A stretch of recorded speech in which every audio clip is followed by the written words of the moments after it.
Anti-immigration protesters face off against left-wing opponents at a recent street clash in Melbourne.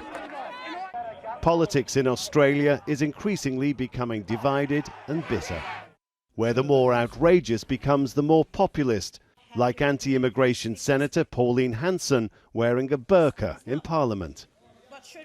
Or far-right Senator Fraser Anning, who blamed the Christchurch shootings on Muslim immigration into New Zealand, getting egged, then hitting back. Extreme behaviour, but Home Affairs Minister Peter Dutton, seen as the architect of Australia's controversial immigration policy, has accused left-wing opponents like Muslim Senator MEHREEN FARUQI of being equally confrontational. FARUQI says there's a reason for Dutton's accusation.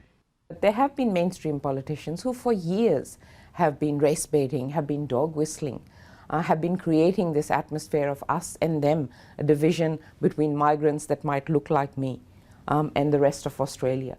Australia doesn't have the mass populist movements of Europe or the Americas, but there are plenty of people who hold extreme views who can contribute to a divisive and often toxic political atmosphere. Prime Minister Scott Morrison has joined calls for the internet companies to do more to control the flow of hate-filled messaging. We have spoken today about the real enemy being hatred and intolerance. This is the root of all extremism and terrorism.